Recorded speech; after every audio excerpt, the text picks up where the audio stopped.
एक तो तोशाखाना 2 केस में आज फर्द जुर्म आयद हुई है अबशा बीबी और तहरीक इंसाफ के बानी चेयरमैन पे, और 190 मिलियन पाउंड केस भी आखिरी मरले में दाखिल हो चुका है। किस तरफ हालात जा रहे हैं? एक तरफ तो ये केसेस हैं, उनके फैसले भी आ सकते हैं दिसंबर में, और दूसरी तरफ आपके मुज़ाकरात की बात हो रही है, तो मुज़ाकरात और केसेस साथ साथ चलेंगे। जावेद साहब, बड़ी मेहरबानी, आपने मुझे अपने प्रोग्राम में मदऊ किया।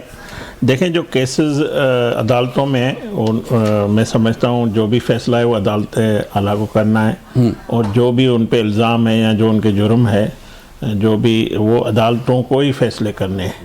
कोई भी पाकिस्तान में आज तक ऐसे नहीं है कि अदालत के फ़ैसले के बगैर आ गया हो। जिसको भी अगर कोई इंसाफ मिला है, कोई सुरखरू हुआ है, तो अदालतों से हुई, कोर्ट से हुई, सज़ा होनी तो वहाँ से होनी है। जहाँ तक मुस्लिम लीग नून की जो बातचीत का मामला है, मुज़ाकरात, तो मैं समझता हूँ मुज़ाकरात का लफ्ज़ अभी बहुत दूर की बात है। अच्छा। और हाँ, राब्ता ज़रूर PTI ने किया है, और उन्होंने अपनी कमेटी बनाई है। मैं उसको एज ए सियासी वर्कर के तौर अच्छा समझता हूँ, मगर बात यह कि देखें मुज़ाकरात कैसे बने, कैसे होंगे। सीधी सी बात है, जो उन पे संगीन जो मुकदमा है वो है 9 मई का जी। और 9 मई में जब तक मैं समझता हूँ कि ये जो है उसमें उसकी एतराफ़ नहीं करते या माज़रत नहीं करते, तो बड़ा मुश्किल होगा हमारे लिए। और दूसरा, उसी पे सियासी हवाले से भी बात की जाए, अगर मैं PMLN की बतौर पार्टी करूं, तो आपको पता है नवाज़ शरीफ साहब की जो 28 मई की तकरीर है, वो मैं आज तक भूल नहीं सका हूं। वो उन्होंने कहा था बानी PTI के लिए कि जो कुछ उन्होंने किया अपने इक़्तिदार में या इक़्तिदार आने के लिए, जो उसने हुर्बे इस्तेमाल किए, जो लंदन प्लान बना, जब तक उसका वो एतराफ़ नहीं करेंगे, तो मतलब दोनों मुआज़ों पे, सियासी हवाले से भी और जो रियासत का केस है उस हवाले से, तो उनको अपनी गलतियों का एतराफ़ करना चाहिए, जो उनसे हुई है या जो कुछ उसने किया है। तो मैं समझता हूँ फिर रास्ता निकल सकता है मुज़ाकरात का। मगर उसका मतलब फिर भी ये नहीं होगा कि बानी PTI एकदम आज़ाद हो जाएंगे। जब भी आज़ाद होने हैं, मुज़ाकरात हो ना हो, वो उनको अदालतों से ही होना है। पहले भी आपने देखा कितने केसेस में उनको जमानतें मिली, अभी और केसेस बहुत पीछे है। तो मैं समझता हूँ उनको पूरा फेस करना चाहिए अदालती। और ये जो खुद भी वो तारीख पे तारीख लेते हैं या भागना चाहते हैं, मुज़ाकरात से वो बाहर नहीं आएंगे, ये तय है। किसी भी मुज़ाकरात, ठीक है, हाँ, अगर अदालतें उनको इंसाफ देती है तो भी हमारा कोई इंतकाम ज़ाती उससे कोई नहीं है। हम चाहते हैं कि जो कुछ उसने किया है, जो कौम के सामने उसको इतराफ़ करना चाहिए। अगर अपनी सियासी रास्ते पे वो जाना चाहते, अगर वो 9 मई 24 नवंबर जैसा रास्ता उस पर ही चलते हैं, तो मेरे ख्याल में मुज़ाकरात ठीक है। तरीके इंसाफ से जवाब लेते हैं। शफ़कत अवान साहब, आप सिर्फ फरमाइएगा कि जैसे कोस्तानी साहब बता रहे हैं और फिर अता तराड़ साहब का बयान अगर हम देखें, तो लगता ये है कि मुज़ाकरात अभी काफ़ी दूर की बात वो कह रहे हैं कि अभी कोई ऐसी चीज़ नहीं है, ना ही कोई ऐसी कोई सिचुएशन है। तो क्या तहरीक इंसाफ जो है वो पूरी तरह तैयार है किसी भी हद तक जाने के लिए, मुज़ाकरात के लिए? और साथ ये भी बताइएगा कि मुज़ाकरात और केसेस जो हैं वो साथ साथ चलेंगे। बिस्मिल्लाहिर्रहमानिर्रहीम, बहुत शुक्रिया बलोच साहब, आपने बुलाया। एक तो दास साहब जो कह रहे थे ना 9 मई की माजरत, तो 9 मई की माजरत से मैं पेश की माजरत करता हूँ। कोई माजरत हमने 9 मई की नहीं करनी। शुरू दिन से कहते आ रहे हैं जुडिशल कमीशन बनाए 9 मई का। अब तो एक और 20 नवंबर का, इसका भी हमारा मुतालबा है जुडिशल कमीशन बनने और दूध का दूध और पानी का पानी हो। और अगर हम 9 मई में मुलविस पाए गए तो हम मदद करेंगे। लेकिन मेरी छोटी सी एक बात सुन लें, 9 मई के 5 मेन केसेज हैं, जिनमें से 2 केसेज मियांवाली में हुए थे। एक मियांवाली एयरबेस पर हमला और एक मियांवाली ISI दफ्तर पर हमला। वो दोनों केसेस का ट्रायल मैंने खुद कंडक्ट किया है और वो दोनों केसेस शुक्र अल्हम्दुलिल्लाह उसमें सारे मुल्ज़मान बरी हो गए। और जज साहब ने लिखा है कि ये गवाह झूठे हैं और ये झूठे केस बनाए गए हैं। 9 मई का बयानिया तो बढ़ चुका है ऑलमोस्ट। और जो 5 केसेस इनके मेन थे, उनके 2 के मैं हवाल आपको बता रहा हूँ, इसलिए कि मैंने वो खुद कंडक्ट किए हैं केस बतौर वकील, और उसमें सारे के सारे मुल्ज़मान बरी हुए और सारी की सारी इस्तिगासा की शहादतों को झूठा करार दिया गया। ठीक है। अब बात आ गई मुज़ाकरात की, तो हमने कमेटी इसलिए बनाई है कि बारहा हमें कहा गया जी ये कमेटी बनाए, ये मुज़ाकरात नहीं करते।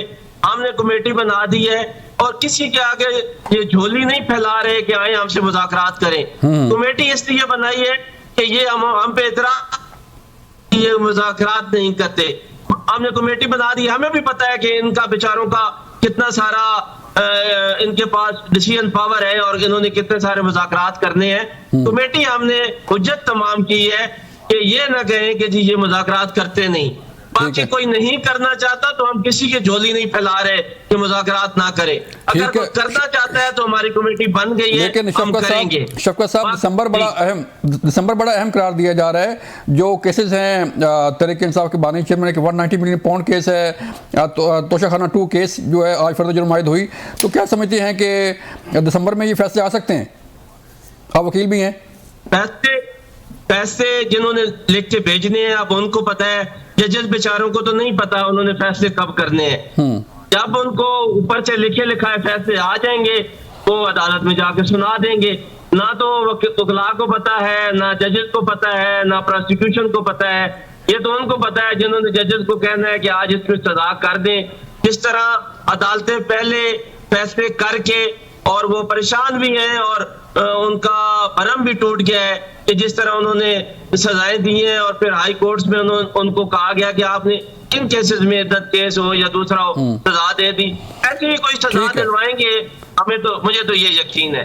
ठीक है मंदो खेल साहब, मैं सिर्फ आपकी तरफ आता हूँ, आप वकील हैं सर, मुझे थोड़ा सा लीगल जो है वो कानूनी थोड़ी सी राय चाहिए कि अब 190 मिलियन पाउंड केस जो है उसका 342 का बयान रिकॉर्ड हो चुका है। एक तो वो बताइए कि अब उसकी आखिरी स्टेज जो है वो उस पर आ गया तो क्या हो सकता है, और दूसरा जो तोशाखाना 2 केस है सर उसमें फर्द जुर्म आयद हुई है आज, तो उसका आगे चल के फर्दर क्या प्रोसेस हो सकता है और कितना अरसा लग सकता है फैसला आने में? बहुत शुक्रिया जावेद बलोच साहब। जो 342 का बयान है उसके बाद फाइनल आर्गूमेंट्स है, यानी मुलजिम से पूछा जाएगा कि आपके खिलाफ ये केस प्रोसिक्यूशन ने क्यों बनाया और आप के हवाले से क्या कहना चाहते हैं। वो यस और नो में जवाब देना पड़ता है। वो सवाल होता है जैसे वो क्या कहते हैं एमसीक्यू जिस टाइप की होता है सवाल, वो उसके बाद फिर फाइनल आर्गूमेंट्स है। तो ऑलरेडी केस मेरे हिसाब से कंक्लूड होता है, तो एक आध तारीख होता है उसके बाद फैसला। ठीक है। दूसरी बात, शफकत अवान साहब की बात से मुझे बड़ी हैरत हुई है कह रहे मियाँ वाली के केसेस में सब बरी हो चुके हैं और जज साहब ने कहा ये सब झूठे, और दूसरे सांस में ये कहते हैं कि जजेस को जब फैसला लिखा हुआ आएगा तो वो फैसला करेंगे। तो वो जो पिंडी और इस्लामाबाद और लाहौर में जो जज है वो उनको लिखे सबोगे, और वो जो मियाँ वाली में जज है वो उनको लिखा हुआ नहीं गया। क्या मतलब वो मैं नहीं समझ रहा। ठीक है, तो बहरहाल ये मैं नहीं समझता हूँ किस तरह। और मियाँ वाली का जो मुझे आईएसआई का दफ्तर तो याद नहीं है, मियाँ वाली का जो एयरफोर्स का दीवार था वो तो टीवी पे आप सबने देखा, मैंने भी देखा। तो फिर वो जज साहब से पूछे कि वो आपकी फिर रिश्तेदार ने दीवार गिराया, किसने गिराया, जब ये लोग झूठे मुकदमा मैं बताऊंगा क्या हुआ है और क्या गिर रहा है। अच्छा सुन ले तो उसला कर ले उस जज से पूछे कि आपके रिश्तेदार ने वो दीवार जो गिराया। जब आप ये कह रहे झूठे मुकदमाती दीवार तो गिर गए हो तो पूरी दुनिया ने देखा। तो बहरहाल ये सारी चीजें हैं वहां जो जज झूठे कहते हैं, यहाँ जज को बने बनाए फैसला तो एक वकील की हैसियत से ये स्टेटमेंट मैं नहीं समझता हूँ मुनासिब है। बाकी जो आपने 190 मिलियन के हवाले से सवाल किया है उसमें तो जो इमरान खान साहब कहते हैं उसमें मेरे हिसाब से जो ना वो तो एक ऐसा केस है कि उसमें तो क्लियर सबूत मौजूद है कि वो पैसे किसके अकाउंट में है और किसकी अदायगी में चले गए। तो आजकल इलेक्ट्रॉनिक या डिजिटल कहते हैं या उसको मॉडर्न डिवाइस के हिसाब से हम कहते हैं, तो वो तो मैं नहीं समझता हूँ कि उस केस में कोई जवाब। जारी बात है अगर मेरे अकाउंट में पैसे आए तो किसने भेजे, क्यों भेजे, और अगर मेरे अकाउंट से पैसे बाहर गए तो क्यों गए, किसको मैंने भेजे, वो तो दो चार का सवाल है। तो बहरहाल ठीक है, जजेस के ऊपर एतमाद करने चाहिए, जो फैसला आता है वो सबको तस्लीम करना चाहिए। ये कहना नहीं चाहिए कि जो मियाँ वाली का केस है वो जज बड़ा अच्छा है, उसने कहा झूठे मुकदमात है, और जो बाकी पंजाब का या सिंध का या वो फिर शफकत भाई ठीक है। शफकत भाई जी, शफकत वान साहब आप कुछ जवाब देना चाह रहे थे? मैं बड़ा जवाब देता हूँ। ये जो मियाँ वाली के केसेस हैं ये सरगोदा में चलते हैं क्योंकि एटीसी कोर्ट डिविजनल होती है। मैं उस जज का बताना चाहता हूँ अब भी दुनिया में कुछ लोग हैं जो सारे जुल्म सितम जबर के सामने खड़े हो जाते हैं और ना कर देते हैं। वो जज भी ऐसा ही था, उसने इनकार कर दिया कि मैं फैसला खुद दूंगा जो मैं समझता हूँ कि हक है, जो कानून है, जो इसमें मुझे करना चाहिए। फिर उसके साथ क्या हुआ कि उसकी अदालत के बाहर फायरिंग हुई, उसका ट्रांसफार्मर उड़ा दिया गया और उसको मैसूर कर दिया गया जिस दिन उसने फैसला करना था। और वहां पे अपोजिशन लीडर भी मौजूद था, हम और एक केस में वहां पे बहुत सारे MNA 7-8 मौजूद थे और उसमें कोई बंदा अंदर ना जा सका और कुछ नामालूम लोग उसकी अदालत में जाकर बैठ गए कि हम देखते हैं कि आपने कैसे फैसला करना है। लेकिन उस दलेर आदमी ने फैसला कर दिया और वो केसेस बरी कर दिए और उससे अगले दिन उसको उठा के कहीं ले जाया गया और उसके फिर नेक्स्ट डे वो सरगोदा में नहीं था, उसका ट्रांसफर कहीं और हो गया। और तो आज शफकत साहब ये सारी कहानी देखे ना, इसका कोई ना कोई सबूत तो होगा ना, कोई शवाहिद तो होंगे ना। वो ये कहानी वो है जो कहानी उस वक्त के chief justice Lahore high court ने रिपोर्ट की है सुप्रीम कोर्ट के चीफ जस्टिस को कि मेरे एक जज के साथ सरगोदा में ये कुछ हुआ है।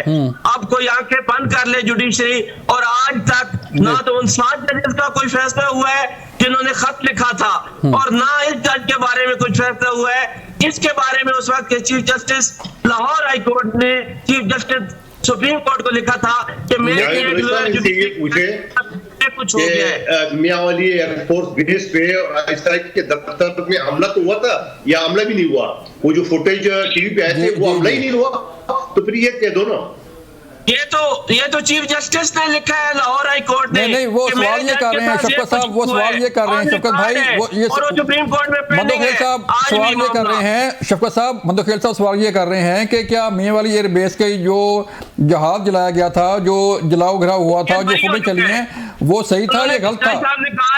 कि ये नहीं, वो जवाब गिरा था, ये जहाज जला था या वो भी नहीं हुआ, टीवी में गलत बताया गया। वो फेक है। जज साहब ने कहा ऐसा कुछ नहीं हुआ, सब झूठ है। चलें ये जज साहब ने लिखा है, वीडियो फेक है। चलें इसका फैसला कोर्ट ने करना, हमने नहीं करना। सर थोड़ा सा ये बताइएगा शफकत साहब के बात आगे बढ़ाते हैं कि अब मुज़ाकरात तो जारी बात है ना, आपकी तरफ से कोई जो है वो एतमाद है हुकूमत पर और ना हुकूमत को आप पे एतमाद है, तो फिर बीच का रास्ता जो है कैसे निकलेगा? मुज़ाकरात कैसे होंगे फिर? भाई हमने कमेटी बना दी है, हमने पैगाम भेज दिया है कि मुज़ाकरात करें। अब ये कहते हैं कि हमने नहीं करने या मुज़ाकरात की कोई लेतो से काम लेते हैं, तो अब जो बवाल है इनके कोर्ट में है। हमें कम से कम कोई ये ना कहे कि जी मुज़ाकरात नहीं करते, और बाकी हम टोली कोई नहीं फैला रहे कि जरूर करें ही करें मुज़ाकरात। ये तय हो गया ना सर, ये तय हो गया कि आपने मुज़ाकरात हुकूमत से ही करने हैं? हमने हर बंदे से मुज़ाकरात करने हैं जो भी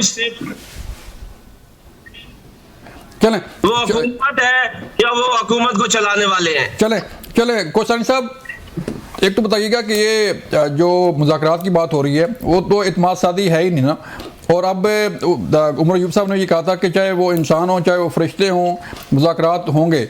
अब फरिश्तों से मुज़ाकरात हो नहीं सकते, तो इंसान तो आप भी ही फिर हैं कि जो हुकूमत में है उनसे बातचीत होगी। देखिए मैंने पहले भी फरमाया बातचीत बिल्कुल होनी चाहिए। मैं एज ए सियासी वर्कर एज ए पाकिस्तानी मैं समझता हूँ कि जो सियासी इस्तेकाम है वो होना चाहिए। पार्लियामेंट में जो डे टू बिजनेस है उसमें हमारी PTI से आपने भी देखा कि 26वीं आईनी तरमीम में भी ये ऑन बोर्ड थे, बल्कि ऑन बोर्ड के साथ साथ इन्होंने तजावीज़ भी दी थी। जो ड्राफ्ट मौलाना साहब में था तो इनका बैरिस्टर गौहर साहब का और इसकी पार्टी का बड़ा इनपुट था, मगर जो सबसे बड़ी रुकावट है वो मैं समझता हूँ कि क्या मुझे बताया जाए कि क्या इनके पास मैंडेट है। और आप देखें जब ये आए थे 24 मई को 24 नवंबर को निकले थे और 26 नवंबर को जब पहुंचे थे तो इन्होंने बातचीत की थी। 12 वो गए थे अडियाला में भी, मगर इनके पीछे जो रिमोट कंट्रोल था जो बुशरा बीबी के थ्रू जो सब कुछ कर रहे थे, तो बातचीत नहीं हो सकी। उस दिन बातचीत का रास्ता निकल सकता था, मगर बानी PTI यूटर्न हर चीज़ पे लेते और इनके पास कोई इख्तियारात नहीं है।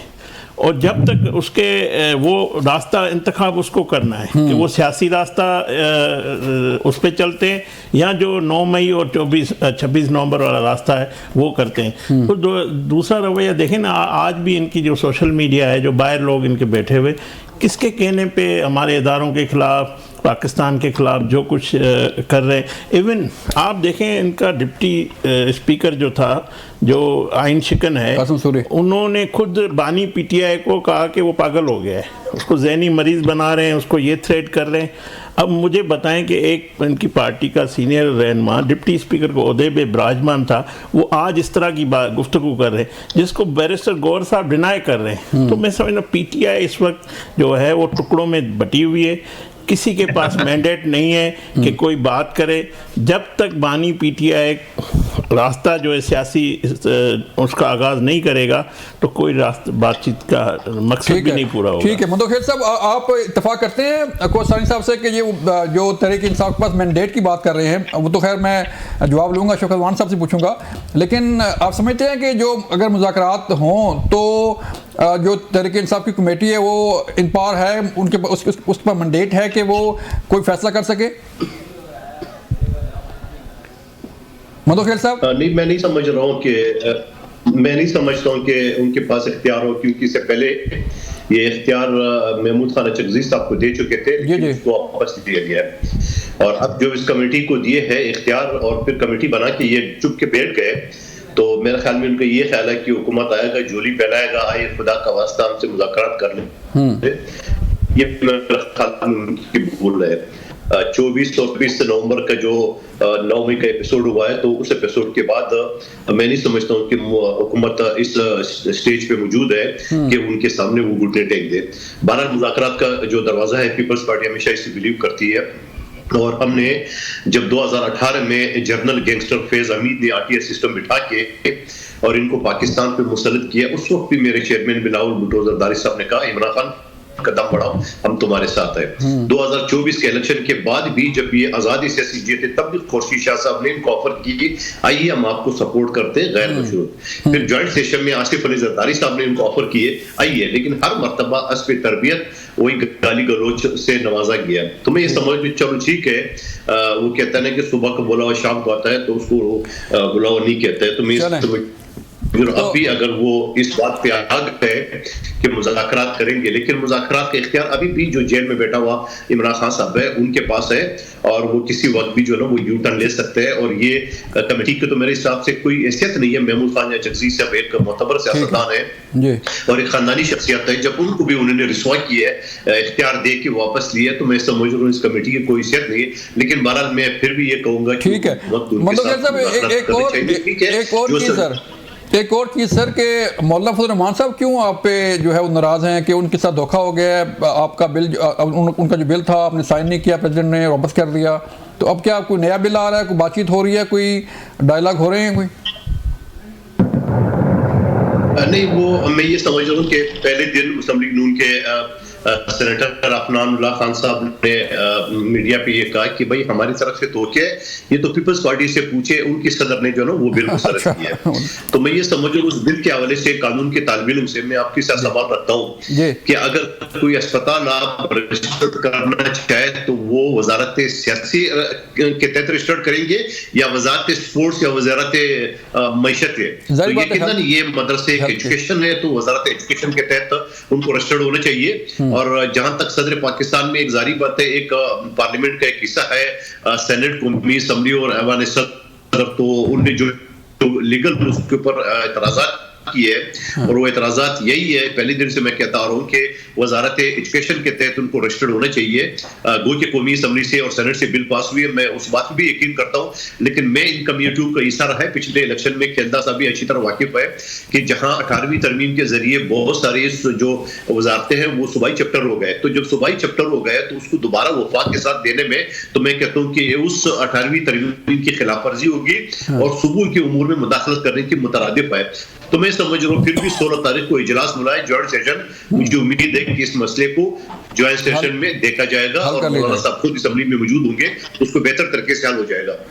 चलें ठीक है। शौकत अमान साहब बताइएगा सर, जो मैंडेट की बात हो रही है कि एक तो पहले भी जब ये 26 नवंबर 24 नवंबर का एहतजाज था तो कहा जा रहा था कि खान साहब मान गए हैं, लेकिन फिर ये सारा एहतजाज जो है वो ब्लू एरिया पहुंच गया।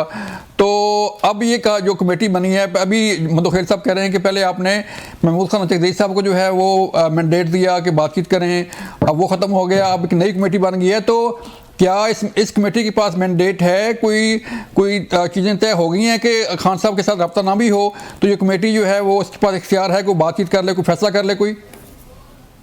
सबसे पहले तो मैं खान साहब को ये अप्रिशिएट करता हूँ कि इतने बड़े कत्लेआम के बाद, इतनी बड़ी फस्तायत के बाद, इतने बड़े जुल्म के बाद फिर भी उन्होंने जमहूरी रवैया अपनाया और कमेटी बना दी। ठीक है। क्या बचत भाई साहब कमेटी थे या कमेटी के मेंबर थे तो उस वक्त उनके पास भी इख्तियार था, और अब जो नई कमेटी बनी है उसके पास भी इख्तियार है। कमेटी तब्दील होना ये कोई बड़ी बात नहीं है। कमेटियां बनती हैं पार्टी के अंदर, फिर उसमें लोग ऐड होते हैं, कभी कुछ नए डाल दिए जाते हैं, कुछ निकाल दिए जाते हैं, ये कोई ऐसी बात नहीं है। और जो भी कमेटी रही है उसके पास हमेशा कर रहा है, लेकिन इस टाइम पर कमेटी बनाना और इस टाइम पर मुज़ाकरात के लिए बैठना, जबकि हर तरफ खून ही खून है, हर तरफ लाशें ही लाशें हैं, और अभी 200 बंदे हमारे मिल नहीं रहे, जो कि हम दुआ करते हैं अल्लाह से कि वो भी उनमें ना हो, तो कि इनके बारे में ये ख्याल किया जा रहा है कि हमारी लाशें गुम कर दी गई हैं, और अल्लाह करे वो सिर्फ मिसिंग पर्सन हो और वो उन लाशों में ना हो। तो उस टाइम पे मुज़ाकरात के लिए कमेटी बनाना और मुज़ाकरात के लिए बैठने के लिए आमादा होना, ये बहुत बड़ा जमहूरी रवैया है जो खान साहब ने अपनाया है। और जो भी कमेटी बनी है तो सर ये जो आपने सर बात की अवान साहब लाशों की, आप खुद का वकील हैं, तो जो 12 की फिगर आपने एक हतमी लिस्ट दे दी है 12 की फिगर की, तो कहीं उसकी कोई FIR, कोई दरख्वास्त, कोई जो है वो कोई चीज़ कर रहे हैं, कोई मुकदमा दर्ज करवा रहे हैं कोई? मैं आपको एक बात बता दूं, इस वकूए की एक FIR दर्ज हो चुकी है। कहाँ पे? मंदोखेल साहब खुद वकील है, एक हुकूमत ने खुद एक FIR दर्ज कर दी है। सुप्रीम कोर्ट ऑफ पाकिस्तान ने यह तय कर दिया है कि कोई भी वकूआ हो जाएगा जितना बड़ा भी, की सिर्फ एक FIR होगी। अच्छा। अब हमारे पास रास्ता क्या है, हम या तो उसके क्रॉस वर्जन में जाए या हम प्राइवेट कंप्लेन फाइल करें। तो प्राइवेट कंप्लेन जो है वो हमारी तैयार हो चुकी है, वो शायद आज फाइल भी हो चुकी है, खोसा साहब फाइल कर रहे थे। शफकत भाई 26 नवंबर से लेके आज सर 12 दिसंबर हो गई है, तो इतने दिन क्यों ताखीर का शिकार हो रही है? तो बड़ा अहम मामला था। उसकी वजह ये थी कि फैक्ट्स इकट्ठे करना, कोई जख्मी कहीं का था, कोई लाश कहीं की थी, फिर उन लोगों से कंसेंट लेना कि जो उनके वरसा है कि क्या वो इस केस को कंटिन्यू करने के लिए हमारे साथ चलेंगे। तो ये एक बड़ा लंबा प्रोसेस था। इतना बड़ा कत्लेआम होने के बाद बिल्कुल समझ नहीं आ रही थी मामलात की, और उन लोगों तक रसाई की। अभी 200 बंदे जो हमारे मिसिंग है उसकी लिस्ट तैयार की है कि ये फाइनल 170 बंदों की लिस्ट तैयार हो चुकी है, 20-25-30 और हैं कि ये फाइनली हमारे बंदे जो है वो मिसिंग है और प्रेज्यूम टू बी डेड, अल्लाह ना करे कि वो भी डेड हो। कोसाइन साहब आप बताइएगा कि क्या कोई FIR हुई है, कोई गवर्नमेंट ने क्या कौन सी FIR कर दी है? पहली बात ये बताएं कि ये भागे क्यों हैं, बुशरा बीबी वहां से क्यों भागी, अली अमीन गंडापुर क्यों भागे? जब आप लोगों को दिहाड़ी लेकर देकर लोगों को वर्गला के रियासत पे हमला करने आए, अब इस्लामाबाद में जो है वो आके अपने हमला करने की कोशिश की, आप भागे क्यों वहां से? खड़े हो जाते। दूसरी तरफ आप झूठ बोलते हैं कि वो बुशरा बीबी कह रही है ना कि मैं 12:30 बजे तक थी वहां। झूठ बोल रही है, बाकी सारे भागे। झूठ बोल रही है। उसकी लोकेशन जो है 11:15 पे मुनाल की थी। हाँ। अभी भी इनको चाहिए लोकेशन मिल जाएगी। हाँ। और पूरी दुनिया ने देखा है वीडियोस की लगी हुई हमला। अच्छा, इनके वर्करों ने इन पे ये कहते हैं गोली चलाई, इनके वर्करों ने इन पे जूते फेंके, डंडे फेंके, पत्थर फेंके, ये भागे हैं उधर से। तीसरी बात यह कि ये जो झूठा बयानियां बनाना, इदारों को, हुकूमत को बदनाम करना। पहले देखें 287 लाश, वो नहीं आई, फिर कोई बोलता है 100 लाश, आपने कब्रें जाके ढूंढी, झंडे वहां पे चढ़ा दिए, आप 12 लोग भी अभी तक आइडेंटिफाई नहीं किए। आपने कहा मैं 1-1 करोड़ रुपया देंगे, तो वो आपने डेथ सर्टिफिकेट है आपके पास?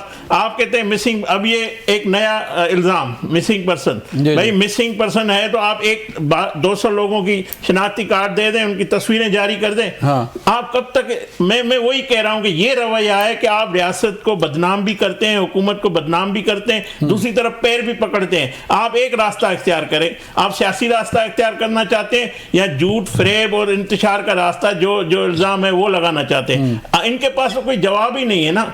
ये सारा इनका जो बयानिया था वो दम तोड़ चुका है। और आप देखें बुशरा बीबी खुद इनकी पार्टी पे हमले करवा रही है, अपनी नौकरानी से, अपनी बहन से। अब खुद खामोश है। वो रोज़ाना, और अली अमीन गंडापुर साहब उन पे हमले करते हैं। ये इनकी पार्टी की हालात है, ये इनके जब बैरिस्टर गोयल जैसे शरीफ आदमी को, उसको बेचारे को, उनको वो कहीं का कुछ का नहीं छोड़ा है इन्होंने। हाँ। तो बात ये कि आप झूठ फ्रेब ये ख़त्म करें, आप सीधा रास्ता इख्तियार करें, सियासी रास्ता इख्तियार करें, एतराफ़ करें, आप गलतियों को तस्लीम करें, आप माफ़िया मांगे, तब जाके आपको कोई सियासत में। आप कब तक ये इस तरह के करते रहेंगे? आप देखें ना, इनके सब कुछ करने के बाद, ये इतने इंतशार के बाद हुकूमत कहाँ खड़ी है? हुकूमत 8 महीने में जो पाकिस्तान में डिलीवर किया है, हमारी मईशत बेहतर हो गई है, महंगाई कम हो गई है, हमें लोग हमें एतमाद कर रहे हैं। मरियम नवाज साहबा जो पंजाब में काम कर रही है, पंजाब की अवाम ने इनको जो है रिजेक्ट कर दिया, वो नहीं निकले। सिंध की अवाम ने इनको मुस्तरद किया, बलूचिस्तान की अवाम ने इसको मुस्तरद कर दिया। KPK से भी वो लोग आए जिनको अफगानी थे, यहाँ कुछ पैसों पे इन्होंने हायर किया था, यहाँ जो बेचारे मासूम वर्कर है उनको। ये जो नुक्ता है ना सर मुदख्खिल साहब, ये जो नुक्ता उठाया ना अपना शौकत अवान साहब ने कि जो 26 नवंबर की एक ही FIR हो गई है, उसके अलावा कोई FIR हो नहीं सकती। आप खुद वकील हैं सर, जो 12 की लिस्ट आ रही है तहरीक इंसाफ की, क्या उनकी FIR नहीं हो सकती? 26 नवंबर से लेके अब तक 12 दिसंबर हो गया सर मुदख्खिल साहब। देखिए प्राइवेट कंप्लेन हो सकती है। जी जी मुदख्खिल साहब, देखिए सुप्रीम कोर्ट का एक जजमेंट है कि अगर एक FIR हो तो उसके ऊपर डबल FIR नहीं हो सकती। ठीक है, मगर एक FIR का मतलब ये नहीं है कि शफकत अवान साहब की इनकी प्ली जो है ना उसके अंदर नहीं हो सकती। आप अपनी शवायद उसी FIR के अंदर दाखिल कर दे, उस पर कोई भी मुलजिम बन सकता है। तो दूसरा जो प्राइवेट कंप्लेन दाखिल करते हैं, प्राइवेट कंप्लेन जो है एक अलग चीज है और वो बेलेबल है, काबिल जमानत है, 302 के केस में भी है। तो वो मेरे ख्याल में ये मजीद उस केस को उलझाएंगे अगर ये प्राइवेट कंप्लेन दाखिल करेंगे, क्योंकि FIR जो ऑलरेडी हो चुका है उसी के अंदर शवायद दे दे, उस पर कोई भी मुलजिम बन सकता है, कोई भी मुलजिम निकल सकता है। FIR का फर्स्ट इंफॉर्मेशन रिपोर्ट कहलाता है। दूसरी बात ये कि जो बातें ये करे कि 200 लोगों का, तो ये माजी में 278, 100, 200 पता नहीं कितने फिगर आखिर में आके 12 पे रुक गई है। लेकिन 12 क्यों? मासूम पश्तूनों को उन्होंने इस्लामाबाद ले जाके क्यों मरवाया? मासूम पश्तूनों को उन्होंने अपनी सियासत की बलि क्यों चढ़ाया? मासूम पश्तूनों को उन्होंने क्यों वरगलाया है कि जब तक मैं आखिरी औरत होंगी, जब वहां से नहीं भागूंगी, और पहली औरत साबित हो गई है और वहां से भागी। अली अमीन गंडापुर जो ना, वो तो वैसे उनका स्टाइल माशाल्लाह शरीफों वाला स्टाइल है, तो वो वहां से क्यों भागा? और ये पहली मर्तबा थोड़ी भागा, ये तीसरी मर्तबा भाग रहा है। तो मैं ये समझ रहा हूँ, फिर ऊपर से हुकूमत ने मासूम पश्तूनों को इस्लामाबाद में जब ये क्रैक डाउन कर दिए, जाके होटल वाले, ठेले वाले सबको पकड़ना शुरू करे, तो ये भी एक पश्तूनों के साथ ज्यादती है। जबकि आल पार्टी कॉन्फ्रेंस जो गवर्नर खैबर पख्तूनख्वा के महतहत हुआ था, वहां मुस्लिम लीग नून की क़यादत, वहां उनके वफाकी वजीर मौजूद थे, और उसने बाकायदा उस मिनट्स में ये कहा है कि इस्लामाबाद में पश्तूनों को गिरफ्तार करारदारी की मुजम्मत कर दे। तो मैं ये समझ रहा हूँ कि दोनों तरफ से पश्तूनों को मारा गया और अपनी सियासत को चमकाने के लिए, तो मैं समझ रहा हूँ, मैं शदीद मुजम्मत करता हूँ। और बाकी वो किधर गए? उनके पंजाब की जो क़यादत जो पिछले 77 साल में मुख्तलिफ पार्टियों में, चाहे शाह महमूद की शक्ल में हो, चाहे वो चौधरियों की शक्ल में हो, चाहे अहमद अजहर जिसका वालिद गवर्नर रहा है और आज भी एक MNA है, और वो फैसल चौधरी और फवाद चौधरी, ये बहुत सारे लोग जो 77 साल मुख्तलिफ पार्टियों में होते थे, वो कहाँ है कि आपने इक़्तिदार के लिए पश्तूनों और मासूम पश्तूनों का इंतखाब कर लिए और खुद मैदान छोड़ के भागे। तो मैं ये समझ रहा हूँ कि एक इंतहाई अफसोसनाक वाक़या है, और अभी दोबारा से मैं नहीं समझ रहा हूँ कि ये इस तरह हिमायत करेगी। अभी 2 दिन रह गए 14 दिसंबर के सिविल नाफरमानी का।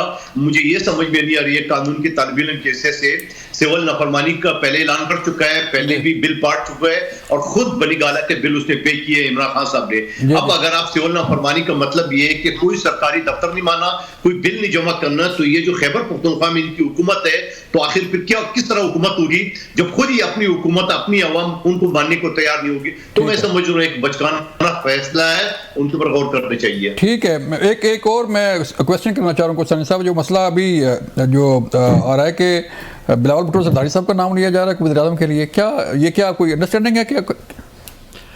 देखें, मैं समझता हूँ कि जो हमारी अंडरस्टैंडिंग पीपल्स पार्टी से ज़रूर है जो हमारी हुकूमत बनी है, जो इत्तेहाद इन्होंने हमें सपोर्ट किया, हाँ। और उसमें जो आईनी ओहदे थे सदर ममलकत का या सेनेट चेयरमैन या डिप्टी स्पीकर जो हैं, उन उस अंडरस्टैंडिंग का नतीजा है। ठीक है। और इन्होंने हमें सपोर्ट किया। ये जो खबरें चल रही है या जो लोग तज्ज़े, जो उनका पीपल्स पार्टी से कोई ताल्लुक़ नहीं है, ना मैंने कोई उनसे नहीं सुना है।